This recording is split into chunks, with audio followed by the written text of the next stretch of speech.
Welcome to the Jaren Jarvis channel. I am Jaren Jarvis. Today, I would like to introduce to you 5 true scary stories from Reddit Volume 5. Story 1: If you see Gwajwan ramen noodles, throw it away and call FBI immediately, by Miss Creepy Stories. If you see Gwajwan ramen noodles, throw it away and call FBI immediately. I don't know if you've seen the recall alerts on TV. It looks like a public health alert, but it's not. If you call in to inform them, it's not the FDA people who will come down, but the police and emergency services. I know because I was there when the first breakout occurred. Michigan was ground zero. They came down with police trucks, biohazard suits and ambulances. First, they took the students away. Then the FBI got involved and they took Jenny and all her boxes away too. Or was it the other way round? I am not sure. My memory is fuzzy these days. I have to write it down before I go or before I forget. But I am getting ahead of myself. I'm an undergraduate student in Michigan. I stay on campus at school and I have had a roommate called Jenny. She majored in architecture and she was an instant noodles fanatic. And when I say fanatic, I really mean fanatic. She ate only ramen. She'll have it for breakfast, lunch, dinner and supper. I never saw her eat anything else. She might had an egg or some frozen peas and carrots. But that's about it. But that doesn't mean she shies away from experimenting with her food. Once I saw her pour boiling hot coffee into her cup noodles. Another time, I walked in on her making beer ramen. She offered me a large cold glass. I gave it a pass, and then there was the episode where she tried to bake ramen cake in the hall kitchen, and I had to help her put out the flames when the batter caught fire.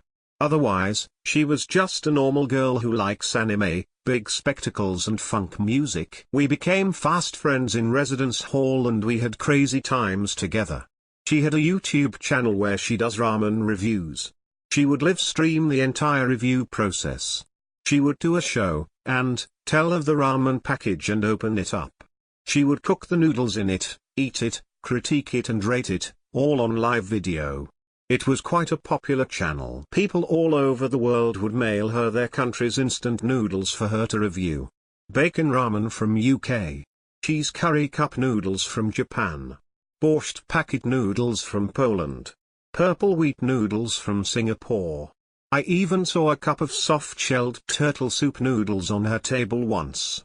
You name any instant noodle flavor or brand, she would probably have tasted it at least once already. Sometimes, ramen companies would send her cartons of instant noodles.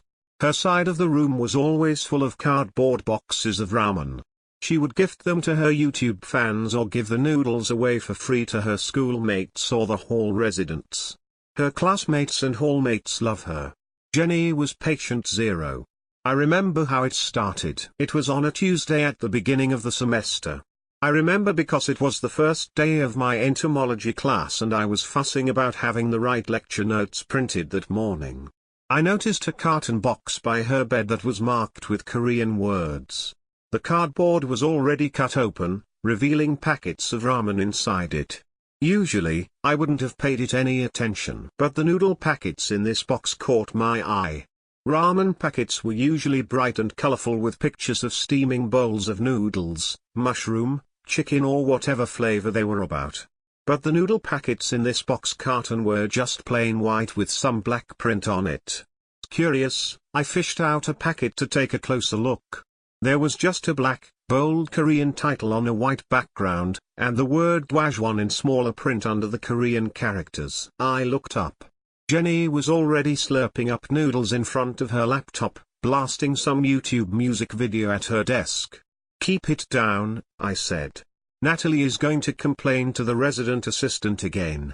Jenny made a face at me, but she did turn the volume down a little. "Smells good," I said.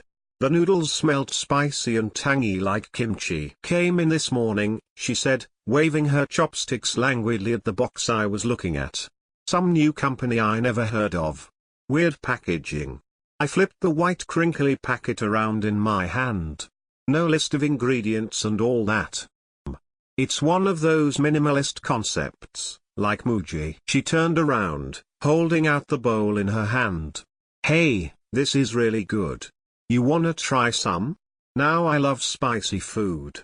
And I'm always game for anything with hot sauce, kimchi, wasabi and the like. But something about the smell put me off.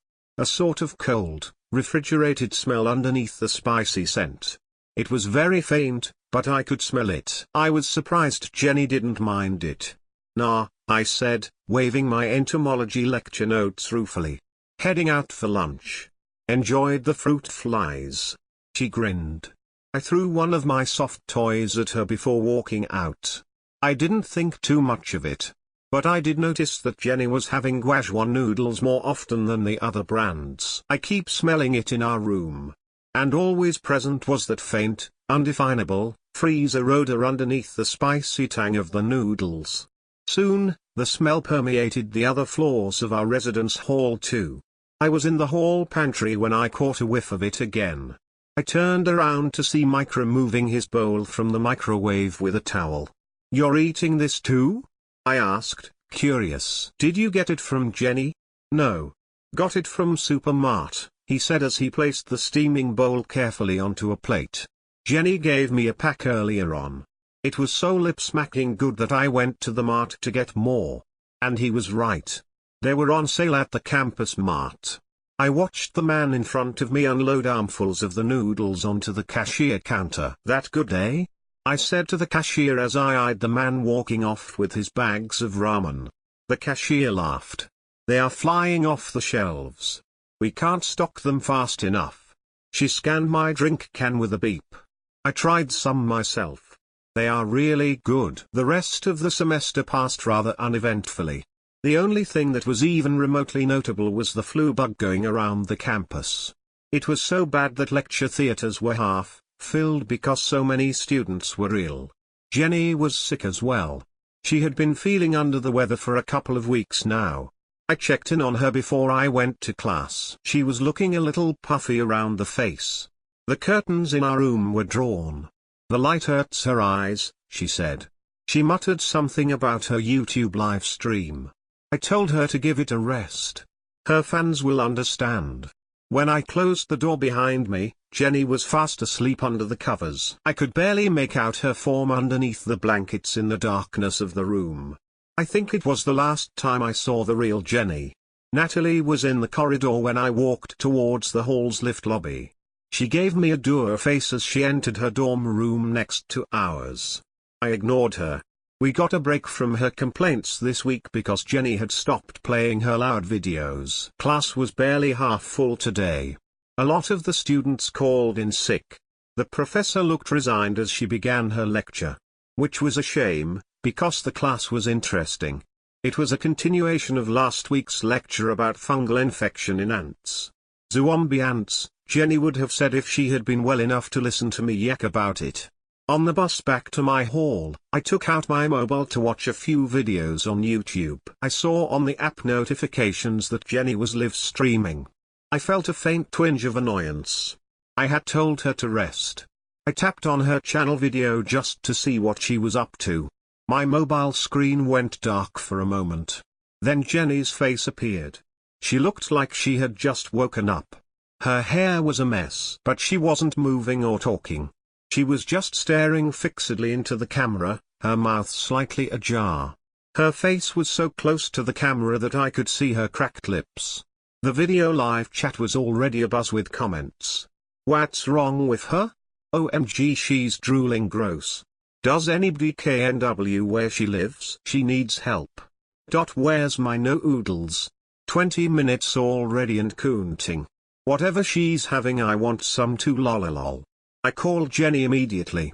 She didn't pick up my call.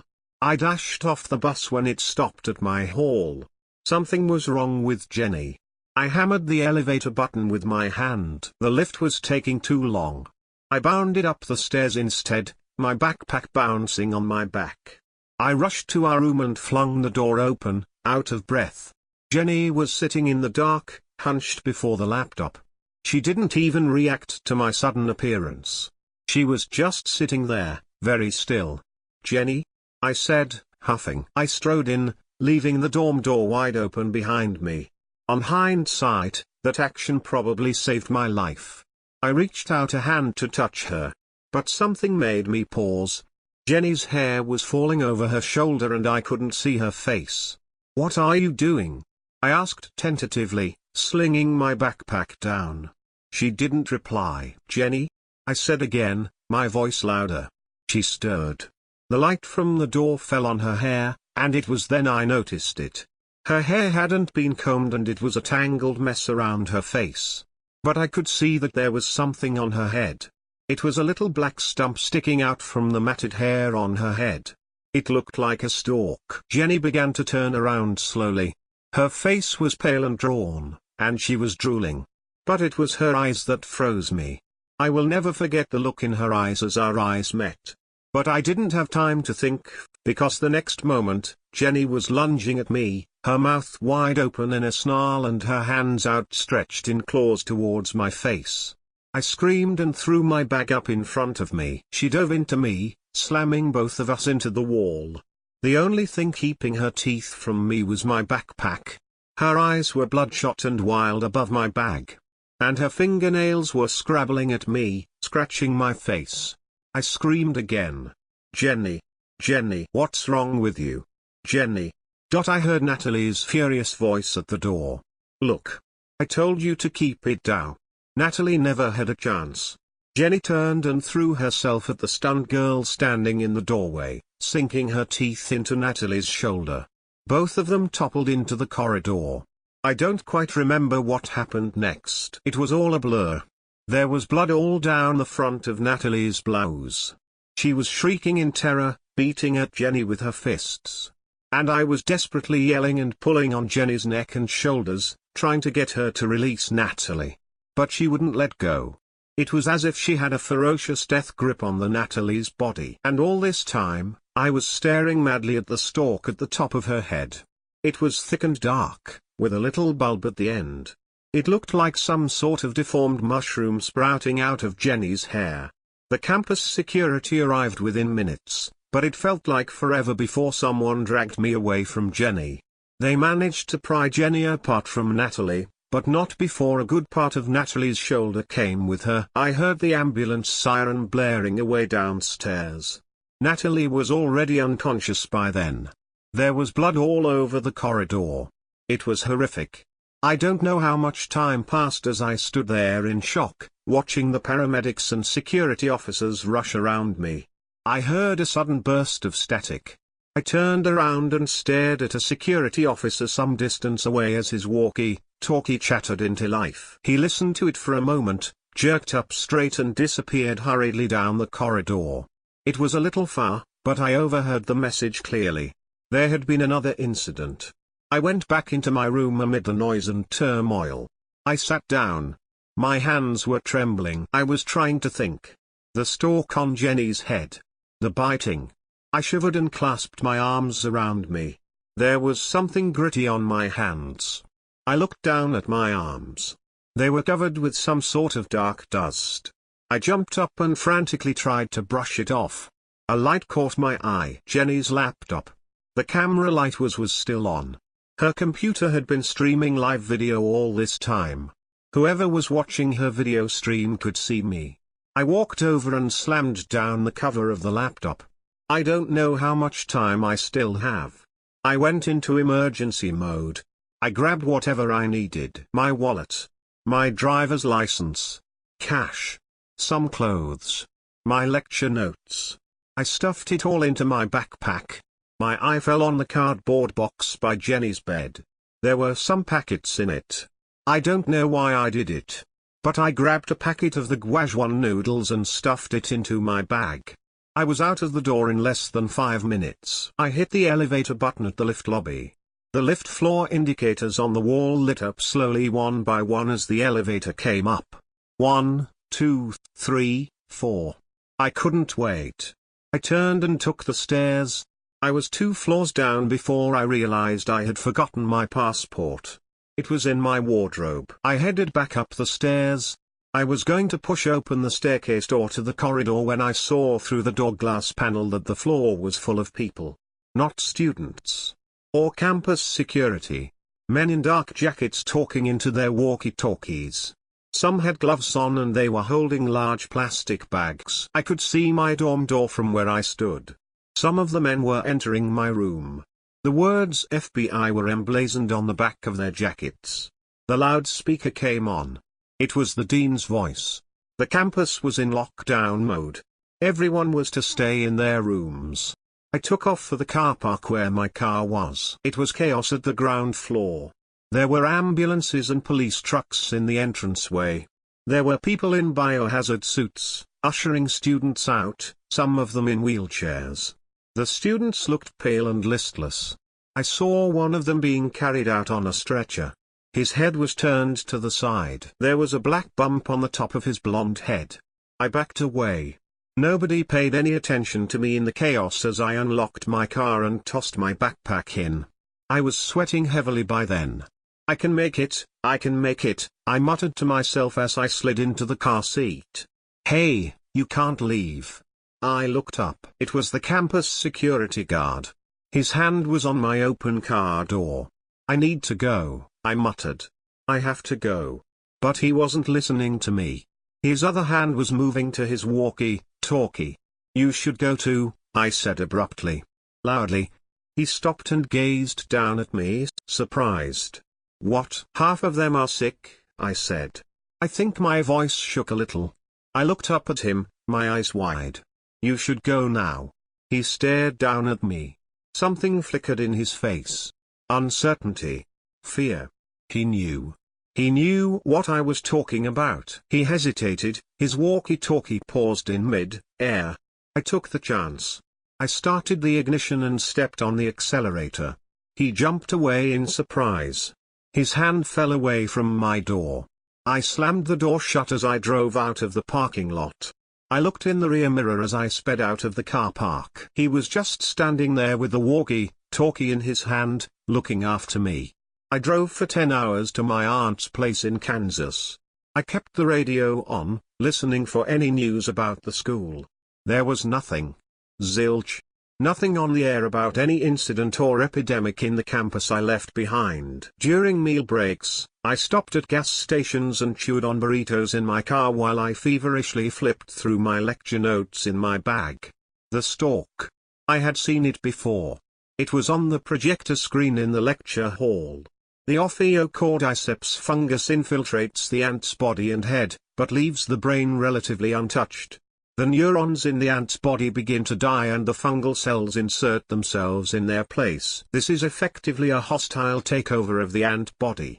In the place of the neurons, the fungus releases chemicals that contract and expand the muscles of the ant. It is important to note that the brain is not infected by the fungus.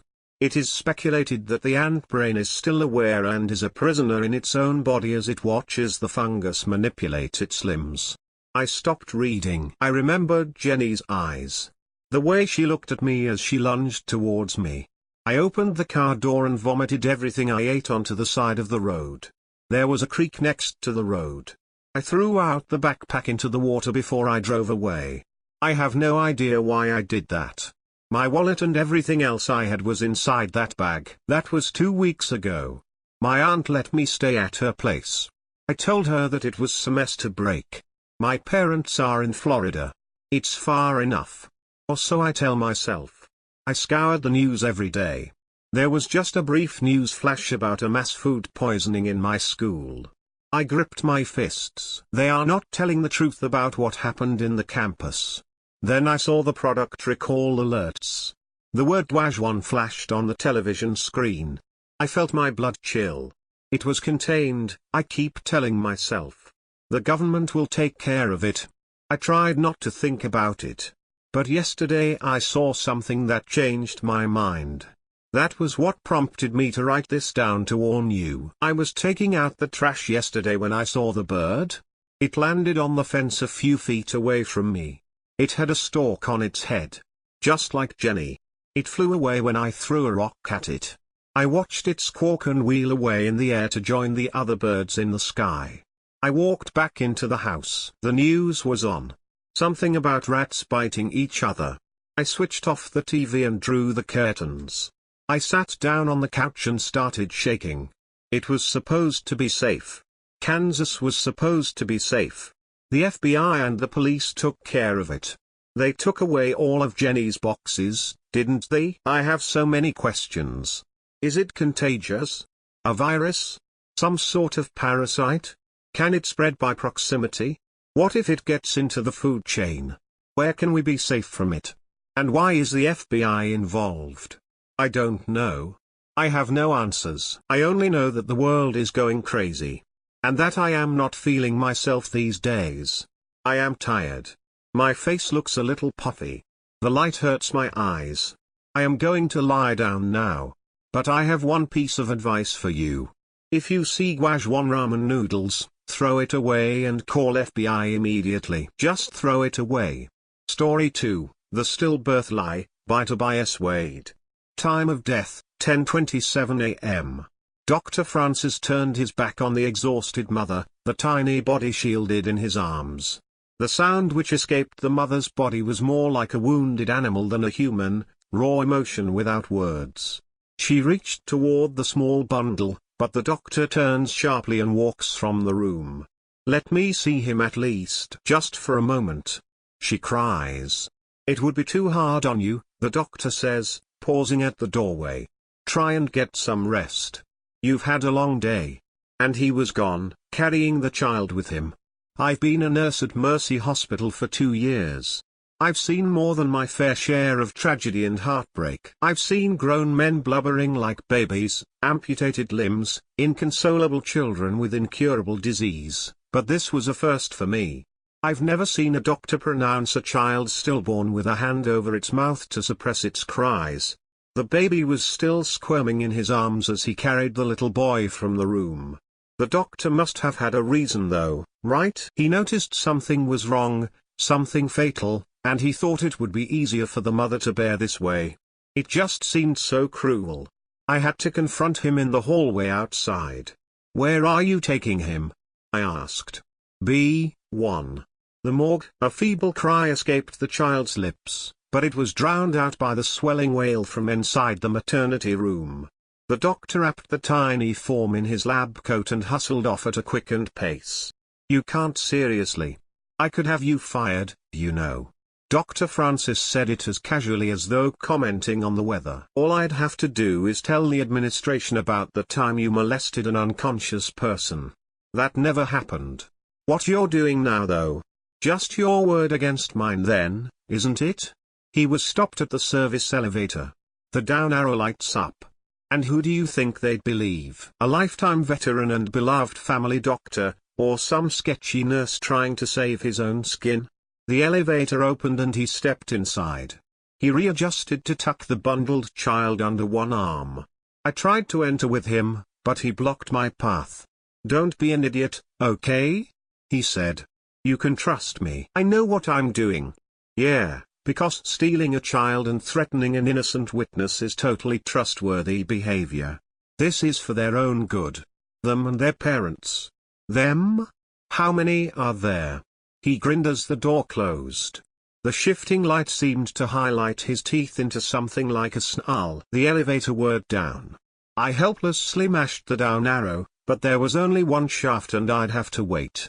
I sprinted to the stairs instead, racing against my own morbid thoughts. The door exiting the stairwell to the basement was locked. I fumbled through my keys. I'd never needed to go down here before, and I couldn't remember which one opened the morgue. I heard a child cry on the other side. Was I too late? Was he already killing it? My fingers were shaking enough that even the right key wouldn't fit. Deep breath. Deep breath. Concentrate. Another cry, muffled and distant this time. Then the key slid in and I flung open the door. The morgue was still and quiet. There was no sign of the doctor.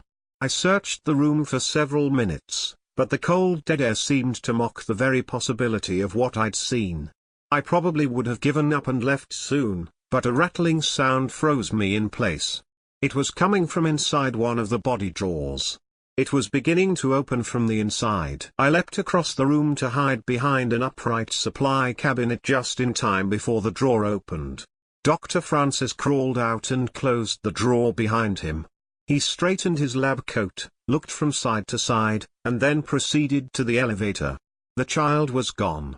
I waited until the elevator door closed behind him before rushing to the wall of drawers. Opening the one he crawled from, I immediately realized that it wasn't a drawer at all. It was a passageway.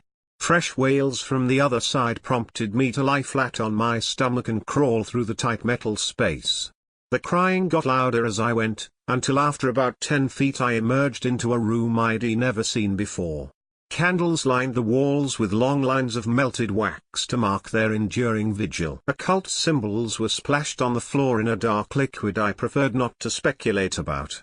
And the cribs, a dozen of them arranged in a circle, each containing a frightened infant. Thank God the cribs were still labeled with their medical charts. These children were all dead, if you believed the official statements anyway. Their parents were all told that they were stillbirths. How many heartbreaks and broken lives were there because of this profane room? It was enough to make me sick. I spent the rest of the day removing the children one by one, belly crawling through the tight passage to bring them back up to the hospital and the world of the living. The phone calls to the parents were bittersweet. I couldn't even begin to explain what happened. Some of the children had been down there for as long as a month, and the parents' shock at hearing they were still alive was absolute. One tearful reunion after another depleted me to my very core. After the initial relief, the parents would start to ask questions that I couldn't possibly answer. In the first meeting I tried to spin a complicated story about mixed medical records, but it sounded impossible even as I said it. After that I simply told them it was a miracle, and honestly that's what it felt like. By the time all but one children were sent home, I felt like an angel bringing the children back from the dead. The parents of the last child were out of town, so I'd have to wait until they could get back. It was a little girl named Emma with a single soft blonde curl. She'd have to stay in the hospital one more night, and I volunteered to stay with her to make sure I was there when the parents arrived. I'd alerted the security about Dr. Francis, but all the commotion of the reunions afterward had driven him from my mind until that evening. I'd spun so many false tales to explain what had happened to the children that I hadn't even considered what the actual justification was. I sat with Emma in the extra patient room where I'd be spending the night. She slept peacefully, soft little hands curled and still. Even if Dr. Francis was insane, he must have chosen these children for a reason. He'd delivered hundreds of children over the last month, but he'd only hidden a few of them. The hospital was growing quiet around us. The day staff were going home, and the lights in the hallway were dimmed. The peace was disturbed by a sound outside my room. "Where is she? Where's Emma? You're not allowed to be here, sir," I was told. "Nonsense, I work here. Where is she?" 314, but Dr. Francis. I tensed as the door swung open. I caught a glimpse of a security guard hurrying toward us, but Dr. Francis slipped inside and slammed the door behind him. I was on my feet, but too late to stop him from snatching a metal four-pole and barring the door. Emma was awake and starting to cry. "Give her to me," he demanded, striding toward the girl. "Where are the others?" "What the hell do you think you're doing?" I said. I tried to maneuver around him to unblock the door, but he shoved me roughly back onto the bed. "I won't let you hurt her," I said, jumping upright once more. "Hurt her? Goddamn idiot. Emma was stillborn. There's nothing that can hurt her now." Emma was wailing now, frightened high-pitched sobs. "She's obviously not." The doctor shoved a folder into my chest. Security was pounding on the door. Francis wasn't moving toward Emma anymore though, so I allowed myself the time to look inside the folder. "Where are the others?" "Don't tell me you." "I sent them home," I said. "They were obviously happy, healthy, living." I was staring at a set of X-rays, but I didn't understand what I was seeing.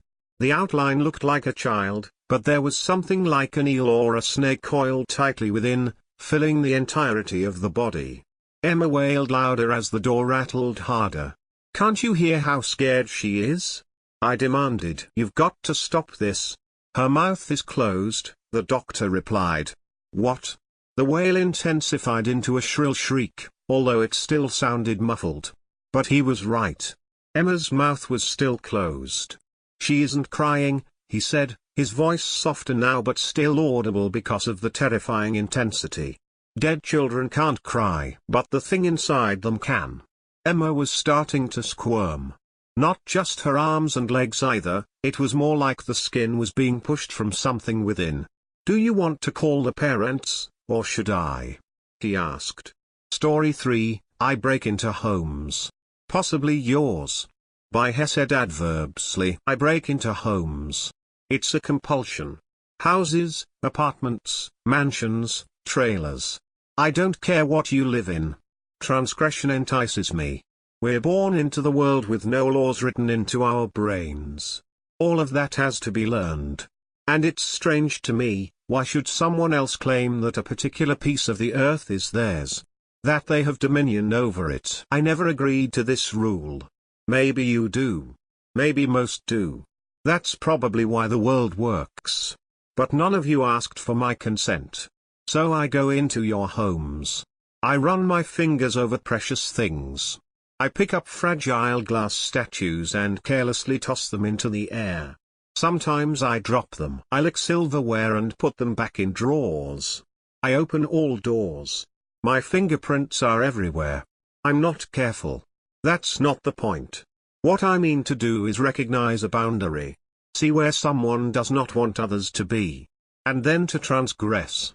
To revel in this act. I want them to know someone has been there. To shudder when they realize their privacy has been violated. To realize nowhere is sacred. That I might know their secrets. That home does not mean safe. I'm writing on a computer that is not my own. In a house at the end of a tree-lined street. A family of 4 lives here. They're all in their beds now. Father, mother, and 2 daughters. A 3rd child is on the way. And they believe it'll be a boy. There are little blue clothes in a freshly painted nursery.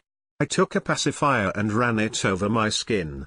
I loosened several screws from the crib. It won't collapse right away. Perhaps someday. In one of the girls' bedrooms, the smaller room, so I presume the younger sister, I find a knife. Hidden in a locked jewelry box. And the jewelry box was concealed under a pile of junk in her closet. The knife is covered in blood. There's blood in the jewelry box too. But that's not the best part. Also in the box are several stories cut out from the newspaper. About a local girl who's recently gone missing. Little sister, what are you doing? What secrets you have? I lick the knife. The blood excites me. I don't lick all of it off, only some. Clearly, little sister wanted blood left on the knife. She likes seeing it there. I wouldn't deny her that. I put the knife in the closet, but not where I'd found it. I want her to know someone has seen her secret treasure. She'll worry in bed every night that her parents know. That they're thinking of how to talk to her about what she's done. Possibly worse, maybe they'll go to the police. Perhaps she should kill them before they get the chance. Or it was her older sister who found it. Does she need to kill her whole family?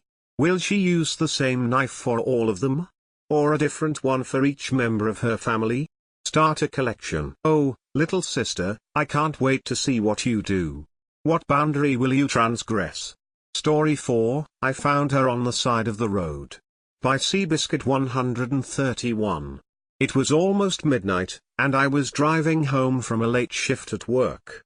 I was extremely tired, and pissed at my manager for asking me to close the restaurant while he got to go home early and avoid the massive rainstorm I was currently plowing through. The raindrops were enormous, peppering my windshield like I was driving through a paintball range. My wipers were going as fast as they could, and still my visibility was horrendous. I was struggling to stay awake. Suddenly, I caught a glimpse of a shadowy figure on the side of the road. Who the hell would be out here in this weather, just walking along the highway? I slowed down a little as I passed the person, and took a brief glance at them. And found myself staring into the eyes of the most beautiful girl I had ever seen in my whole life. Her eyes were a deep emerald green. Her hair was a wild, fiery red, even soaked in the rain as it was. I had never seen a girl that gorgeous before, and I very nearly lost control of my car before I remembered I was driving in a thunderstorm. I slowed my car to a stop, and rolled down the passenger window. "Hi there, can I offer you a ride, Mom?" She flashed a brilliant smile and climbed into the car. "Thank you so much." "Of course," I said, smiling back. "It's a monsoon out there, you're lucky you didn't drown." The girl laughed, a musical sound that made me smile even wider. "Thanks for picking me up, Mark." The smile froze on my face. How do you know my name?" Still smiling, she didn't answer. "Are you happy with your life, Mark?" A shiver went down my spine. Do I know you from somewhere? What are you talking about?" The girl began to frown. "There isn't time for this, Mark. Answer the question, are you happy with your life?" There was something in her voice that made me take this crazy girl seriously. "Yes, I am." "Now who are you?" The girl smiled again.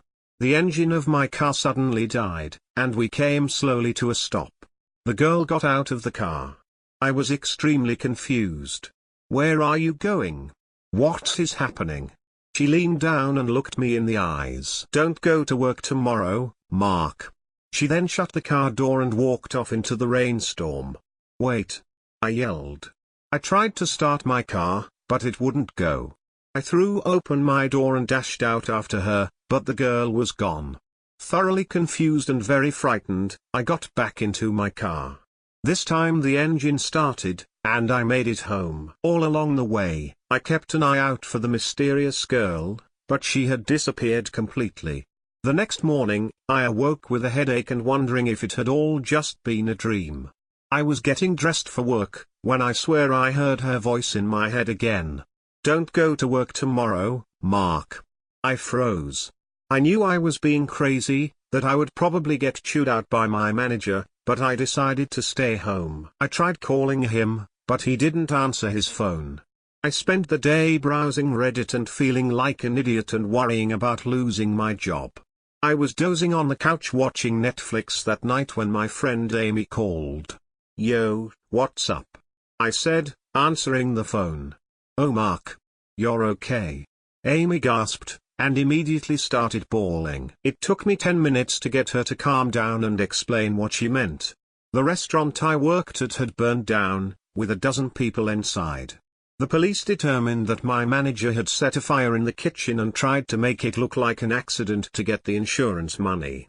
They told me I was lucky I had decided to take the day off, or I might have been inside when the building burned. I knew better. I drive that same highway every day now, looking for her. I don't know what I'll do if I find her again. I don't know why she saved me, either. Maybe I never will. But I won't stop looking for her. Story 5, I met the devil. He's an elevator operator in Chicago. By Tendy_Trucks35. About 32 years ago, I was a young businessman looking to make a name for myself. Eager to get ahead in life and grab hold of that elusive beast we call the American dream. I was hired at a mid-sized firm that specialized in marketing for smaller internet-based companies, what most people refer to as the dot-com boom. I knew where this landscape was going and I couldn't get enough of the potential I saw for my career. We were in an older building on Wabash Street in Chicago, known as Jewelers Row, and is one of the older parts of the Loop in downtown Chicago. The building was not the prettiest in the skyline, but nonetheless I was now working in one of the most up-and-coming industries in one of the most prestigious cities in the world. Our building still had a manual elevator. The building was going through a remodel and it seemed as though they were going to start putting self-use elevators. There was one lone operator left. It was strange, most of the times I pictured they rode with you, but that wasn't the case. During busy times he ran 2 or 3 lifts at a time, just sitting at his station taking them to the proper stops. I'd assumed he memorized some of the faces with what floor they were on, as he seemed a little seasoned. As I went up to him, I asked for floor 8. He stopped with a brief pause, held up one finger, and sent up a lift full of older men in suits. I was the lone rider on my lift. He told me he'd ride with me at first because he enjoyed getting to know his tenants in the building, especially somebody as young as myself. The elevator had a chill to it. I figured that there were drafts from the old elevator shaft, but it felt significantly cold seeing that it was August and I was wearing a suit jacket. The lift itself was incredibly slow. By the end of my business career, I had ridden in lifts that would go 40 stories in 30 seconds. That old elevator was moving at maybe a floor per minute. Maybe it just seemed that way because of my nerves. The old guy's name was Miko, and after a bit of conversation I noticed he had a faint European accent. He asked how excited I was for my job, some general questions like my education and so forth. I kept tripping over my words, partially due to adrenaline, partly due to the chill inside the lift.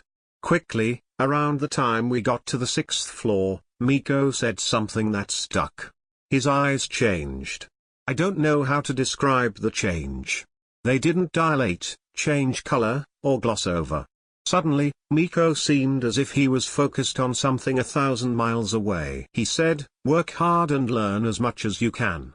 You're going to be thrust into a much larger role much faster than you anticipated." Somewhat taken aback, I asked him to clarify. I must have said "excuse me?" or something along those lines. That's when he reached out and touched my wrist. He didn't grab it, it was as if he was feeling for my pulse. He told me, "Your boss is going to die of a massive heart attack in the office. Nobody will be able to save him. They're going to look to you as a replacement." At this point I did become sufficiently freaked out. I didn't even know who my boss was. I didn't even know how long I'd be at that job for in the first place. I stuttered, tried to nervously laugh it off. The last words I heard Miko speak that day were, "Nothing matters, he's already mine." The elevator doors opened, a whoosh of warm air hit my face, and Miko politely tipped his hat and nodded. I went to the bathroom and splashed some water on my face. I figured it was cold sweats, but my cheeks actually felt cold to the touch, as if I'd been playing pond hockey in the middle of winter. I brushed everything off. I had too much to think about before starting my first day. Far too many impressions to make. I entered that door and my life was never the same. The people welcomed me in a warm fashion. There were a couple new people starting the same day, so everything started with a meet and greet breakfast with the staff. I met a few of my bosses and a couple of the people near my desk. One of the assistants to my second-tier boss sat across the way from me. She turned out to be my wife. My desk mate turned into one of my closest friends. He was the best man at my wedding. This job was more than a job, it was the biggest component of my life in my 20s. I owed everything to that job. Now you can see why that weird conversation with Miko stuck with me, right? I didn't see Miko again. Not on the old elevators or the new ones. I figured maybe he had creeped out a couple other people and got fired. Maybe he took a long vacation. Hell, he seemed old enough to retire. Maybe he was playing one last prank on a fresh young pup in his building before sailing off into the sunset. I was wrong. Dead wrong. About 3 years into my career, a couple of my projects had been major hits. I advised an investment into a small and fairly unknown domain company. They made it easy for businesses to purchase a domain to start their own websites and company handles.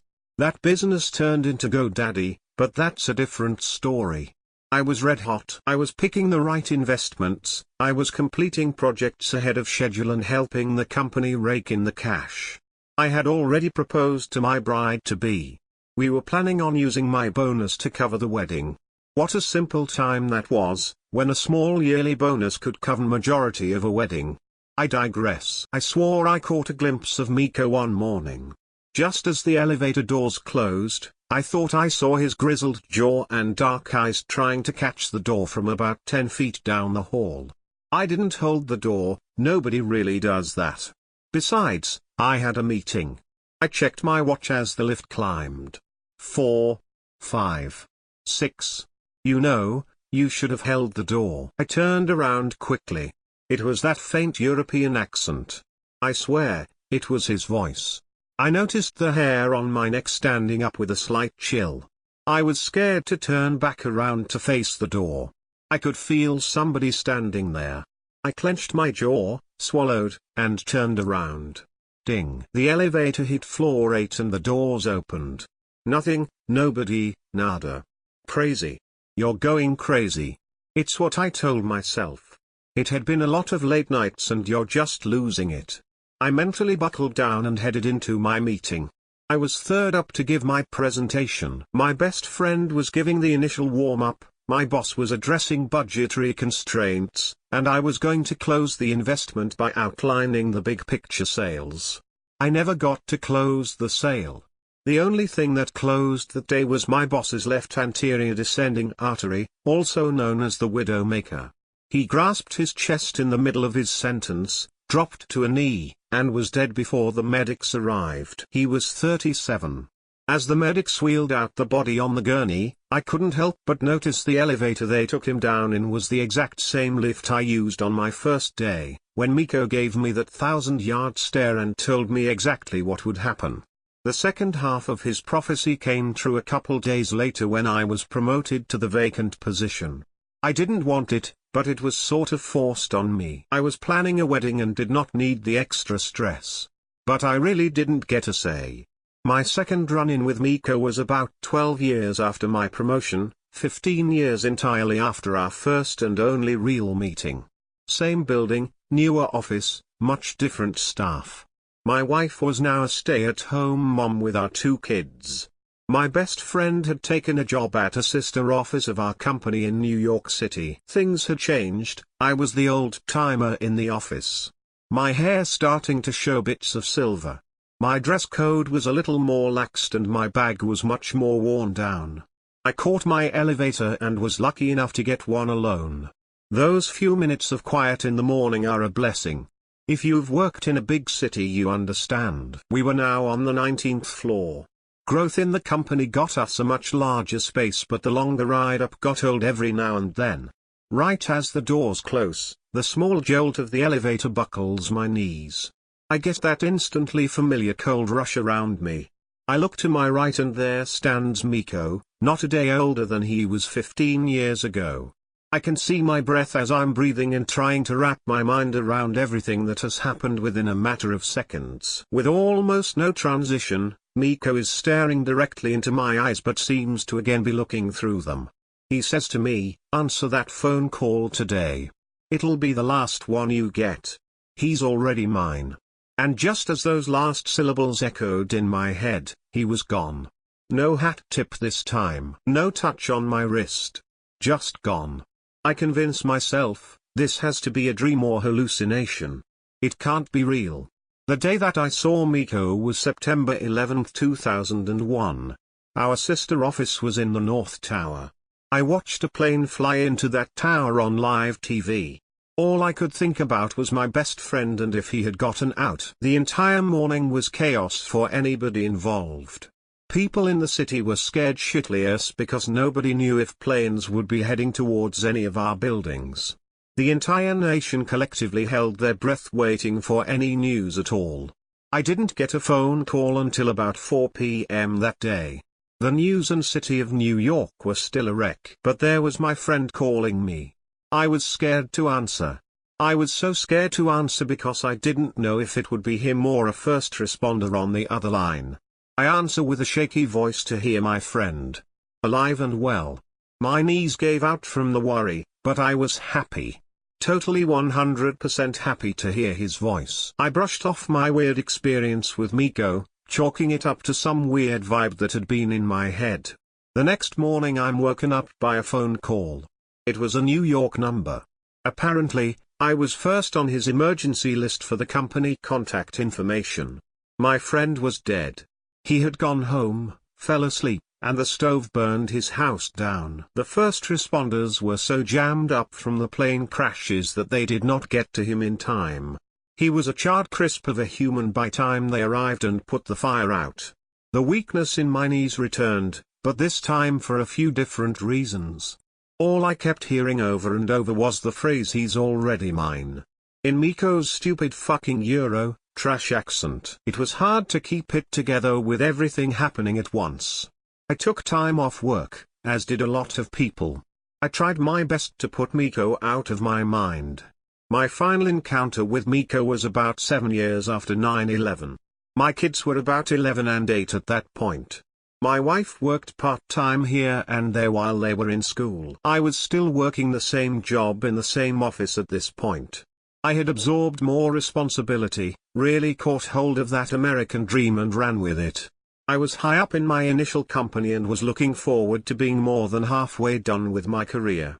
I walked into my building with a cup of coffee, stepped into my elevator, and felt a chill. This time, I knew I wasn't dreaming. I knew who would be standing next to me. I didn't even look. I could smell him next to me, a faint mix of body odor and rain. That voice he spoke with this time was deeper, more sinister. Almost as if it was a man trying to make his voice more gruff. It had this ominous undertone that felt like something else was saying it. Your family is going to be wiped out by a silver truck. Don't fight it. They're already mine. Followed by this sick laugh, as if a threat to my family was a fucking game. I got off the elevator, instantly called my wife. Honey, do not send the kids to school. Do not go to work. All of you stay home. Don't question me, just please do it. Whatever you do, don't leave the house. I'm catching the next train home and we will all just have a family day together. I don't dare get in another elevator. I was tired of prophecies and chilled air and fucking European accents. Our office had moved again to the 8th floor, where everything started. The stairs weren't an issue at that point, 8 flights was worth it to not hear that voice ever again. I caught a train home by the skin of my teeth. In a half-hour I'd be home. It'd be okay. I get off the train, drive furiously back to my house. Pull in the driveway and breathe a sigh of relief. Miko wasn't going to predict anything else. The next 5 seconds played out in slow motion. I heard the throttle of a deep engine, I heard some squeals from tires, and I turned in time to see a silver Ford F-250 pickup truck smash into the side of my house. The truck had jumped the curb and the throttle was pinned down. The truck had to hit going close to 50 miles per hour. My jaw dropped. I instantly went to check on the driver. I climbed the broken pieces of my home and pulled the driver's door open. The driver's leg was pinned by the steering wheel and the console. He seemed to be in pain but alive. He also smelled like a bar. Fucking drunk as a goddamn skunk. That was when things pieced together. Silver truck. Silver truck. Silver truck. I felt my stomach turn. Somehow I knew what I was going to see around the front end of the truck. I didn't want to look because I realized I hadn't heard any commotion since the truck crashed. Not a yell, not a scream, not even a what the fuck. My wife and kids had been sitting on our couch watching TV. The truck came through at an angle that hit them square. They were all dead on impact. I'm not going to tell you how my life spiraled after that day. I'm not going to tell you how many nights I thought about just ending it for myself. My life was already over. I kept working past my retirement age. I guess that job was all I had left. It was that last glimmer of what my life once was. I didn't handle big cases anymore. I doubt I did much of anything, the company just couldn't fire me or force me to retire. I was a glorified paper pusher. A shell of my former self. The reason I'm writing this now is because this is most likely my last day here. I'm not coming back to work tomorrow. I'm bringing my stuff back to my apartment. I'm checking out. This morning I saw Miko again. I felt the chill, but I didn't care. I vaguely listened to him. I heard my name. I didn't give a shit. I let him tell a vague story of how I'd die. He told me not to fight it. I interrupted him before he had a chance to finish. I won't fight it, I told him. I'm already yours.